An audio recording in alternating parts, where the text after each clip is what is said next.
안녕하세요. 책 읽는 쭈TV입니다. 오늘 소개할 책은 나이 들지 않는 절대 원칙입니다. 지은이는 안지현, 펴낸 곳은 비타북스 출판사입니다.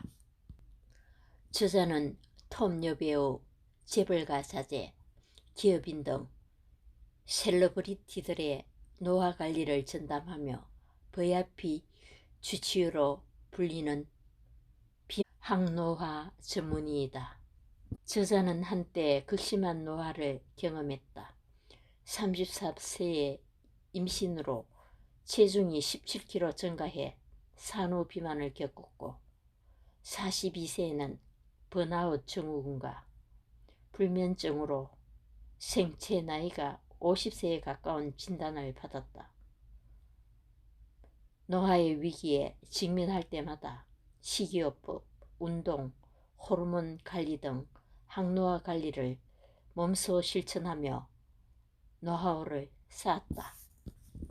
지금부터 책 속으로 들어가 보겠습니다. 내가 나이 드는 이유는 나이를 먹었다고 생각하는 나 자신 때문이다. 인도의 아유르베다와 현대의학을 접목한 의학자 디펙 초프라는 자신의 저서 사람은 늙지 않는다에서 노화 현상을 바꾸는 힘은 의식에 있다고 말했다. 노화는 필연이 아니라 학습된 것이라서 우리를 늙게 만드는 행동을 떨쳐버리고 새로운 믿음을 받아들이면 새로운 기회로 나아갈 수 있다고 말이다.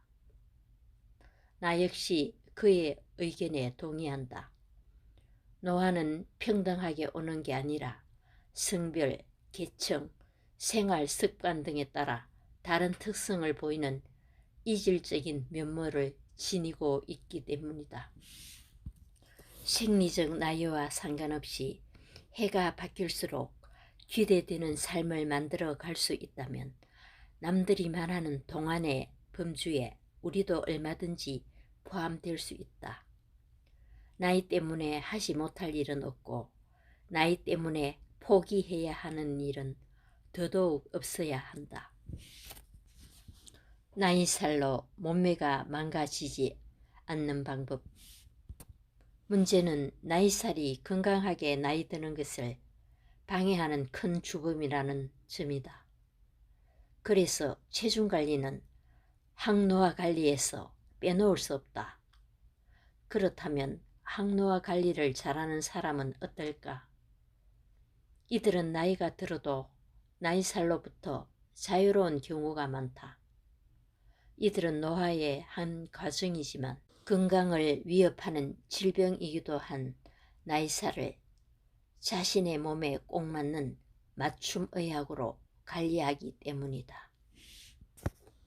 나이가 들수록 신체의 기능이 떨어져서 예전보다 더 먹어서 덜 움직여서 등의 이유로 살이 찐다는 시각은 너무나 단편적이다. 우리 몸은 그렇게 단순하지 않다. 놀랍게도 더 적게 먹고 더 많이 움직여도 살찌는 사람이 있고 운동을 열심히 할수록 살이 빠지기는커녕 오히려 체중이 증가하는 사람도 있다. 유행하는 다이어트 중에서 탄수화물을 줄이고 지방을 많이 먹는 저탄고지 식이요법을 똑같이 해도 누구는 살이 빠지지만 누구는 아무 효과를 얻지 못하는 경우도 있다. 나와 오랜 인연을 맺으며 항노화 관리를 철저히 해온 사람들은 자신의 몸에 맞는 과학적이고 체계적인 방식으로 체중 관리에 접근한다. 그 결과 이들은 나이가 들어도 나이살을 가뿐하게 피할 수 있는 것이다. 요즘에는 비만 치료를 정밀의학이라고도 말한다.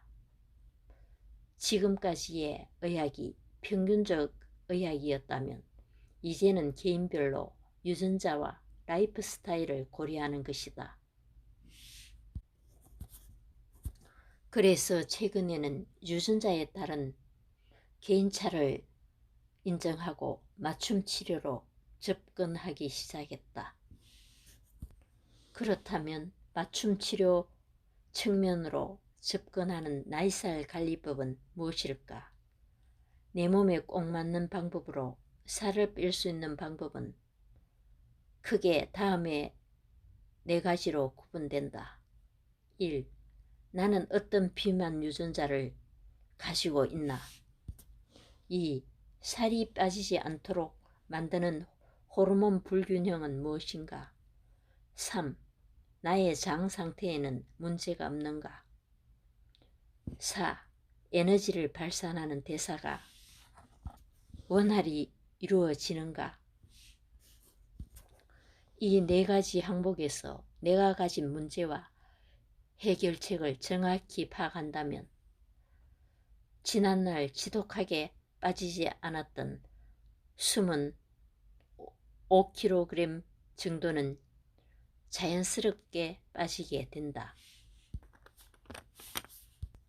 살찌는 유전자를 잡아야 나이살이 찌지 않는다. 체중 증가와 비만에 영향을 주는 요인을 분석하면 유전적 요인이 40에서 60%를 차지한다. 이 말은 곧 나를 힘들게 하는 비만 유전자가 무엇인지를 알면 체중 증가를 손쉽게 해결할 수 있다는 뜻이기도 하다. 다양한 비만 유전자 검사 중 대표적으로 실시하는 3가지를 소개한다. 1. 탄수화물을 지방으로 바꾸는 유전자. FTO 유전자는 탄수화물을 지방으로 바꾸는 역할을 한다. 이 유전자에 변이가 생기면 탄수화물을 지방으로 바꾸는 속도가 보통 사람보다 훨씬 빨라진다. 식욕이 증가하고 포만감이 낮아지며 지방세포의 에너지 소모가 줄어들기도 한다. 그래서 정상인보다 비만 위험이 약 1.3배 높아진다. 이 경우 나이 들어서 살이 찌기보다 어릴 때부터 비만이었을 확률이 높다. FTO 유전자는 국제과학저널 네이처리 뽑은 비만 연구의 대표적인 유전자다. 2. 식욕 조절을 못하는 유전자. 우리는 음식을 무한정 먹을 수 없다. 식사량을 조절하는 메커니즘이 있는 덕분이다. 그래서 어느 정도 배가 부르면 숟가락을 놓을 수 있다. 그래야 정상이다. 그런데 식욕 조절 유전자인 MC4R 유전자에 문제가 있는 사람은 배고픔과 포만감을 느끼는 경로에 문제가 생겨 배가 부른데도 식욕이 줄지 않아 음식을 계속 먹게 된다. 특히 늦은 밤에 야식을 습관처럼 먹는 것 역시 이 유전자의 영향을 받아서 그렇다. 국제학술지 응용생리학 영양 신진대사지에서는 MC4R 유전자에 변이가 생긴 사람이 야식을 더 많이 먹는다는 내용의 논문을 소개하기도 했다. 그러니 식욕이 있는 사람, 음식을 많이 먹는 사람을 무턱대고 나무라면 안 된다. 자신의 의지가 아닌 유전자에 의해 고통받는 것이기 때문이다. 식욕 조절 유전자를 관리하는 방법. 한밤중에 음식을 찾을 것 같으면 요거트나 아몬드처럼 건강한 간식을 준비하거나 일찍 잠자리에 드는 등 유전자의 영향에 휘둘리지 않게끔 라이프 스타일에 변화를 주는 시기다. 또한 밥그릇에 있는 밥을 다 먹고도 무언가 더 먹고 싶을 때 바로 양치질을 하는 습관을 들이는 것도 좋다. 3. 스트레스를 받으면 폭식하는 유전자. 예를 들어 남자친구와 헤어진 후 집에서 치킨이나 피자 등 배달 음식을 주문해 정신없이 먹은 경험이 있다면 이는 스트레스에 반응하는 BDNF 유전자 때문이다. BDNF 유전자는 스트레스와 우울감 등의 감정과 관련이 돼 있다. 이처럼 스트레스성 폭식을 할 때 유전자를 다루는 방법을 찾아야지 자신을 탓하는 것은 아무런 도움이 되지 않는다. 무엇보다 스트레스를 먹는 것으로 풀지 않도록 주의한다면 BDNF 유전자의 변이가 비만으로 연결되는 일이 줄어들 것이다. 이처럼 나이살은 과학적으로 접근할 필요가 있다. 내가 가진 유전적인 문제가 무엇인지를 정확히 파악하고 그 문제에 적합한 방법으로 해결하는 합리적인 솔루션을 찾아야 한다. 내 의지만으로 유전자에 대항하거나 유전자 자체를 바꿀 수 없기 때문이다.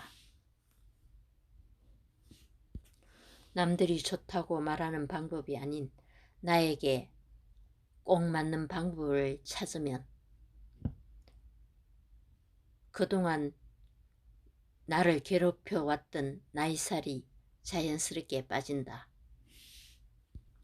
이러한 유전자 검사는 혈액 검사로 간단하게 할 수 있다.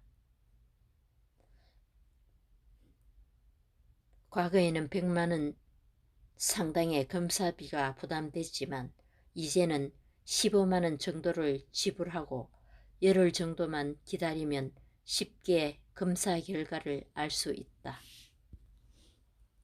호르몬 주스 만들기.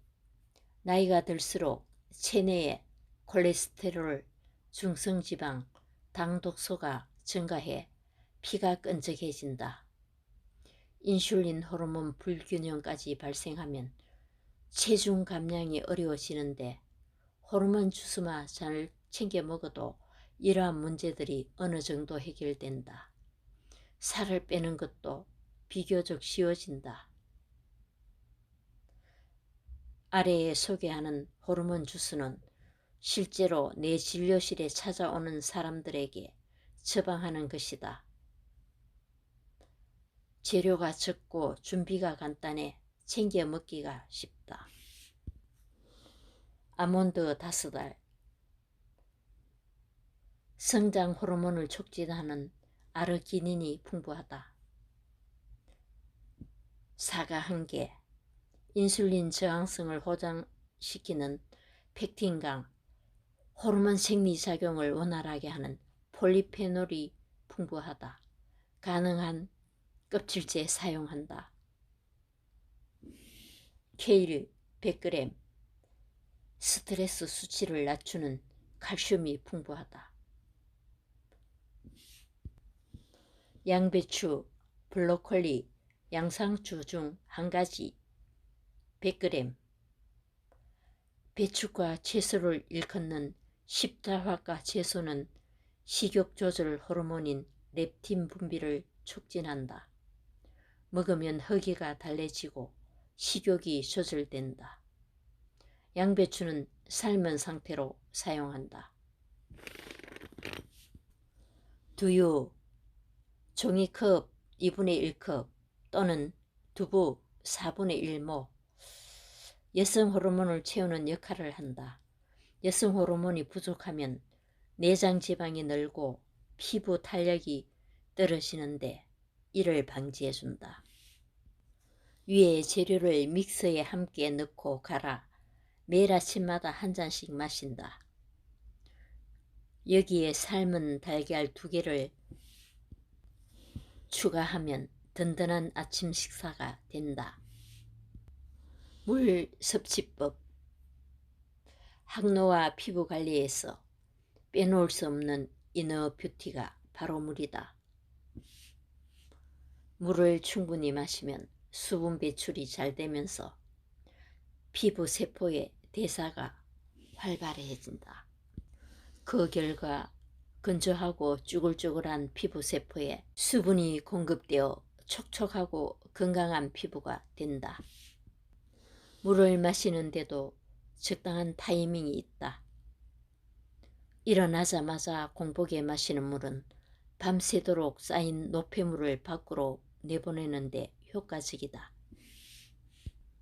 또한 밥을 먹기 30분에서 1시간 전에 마시는 물 한 잔은 소화기관에 음식이 들어올 준비를 하게 해주며 공복감을 들어준다. 잠자기 30분에서 1시간 전에 마시는 물도 꼭 챙기자.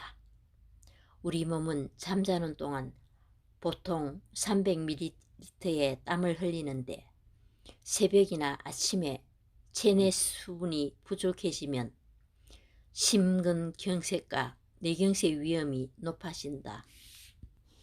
잠자기 전에 마시는 물은 심근경색과 뇌경색을 예방하고 숙면을 도와주는 효과가 있다. 단 주의할 점은 물이 좋다고 해서 너무 많이 마시면 안 된다는 것이다.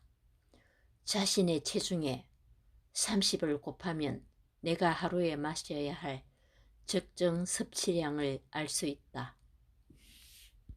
물을 한꺼번에 많이 마시는 것도 좋지 않다. 물을 아무리 많이 마셔도 2시간 뒤에는 대부분 소변으로 배출되므로 1시간에 한 컵 분량씩 나눠 마시는 게 좋다. 유전자 검사로 개개인에 맞게 비만과 황노화 관리를 할 수 있어서 편리하다는 생각입니다.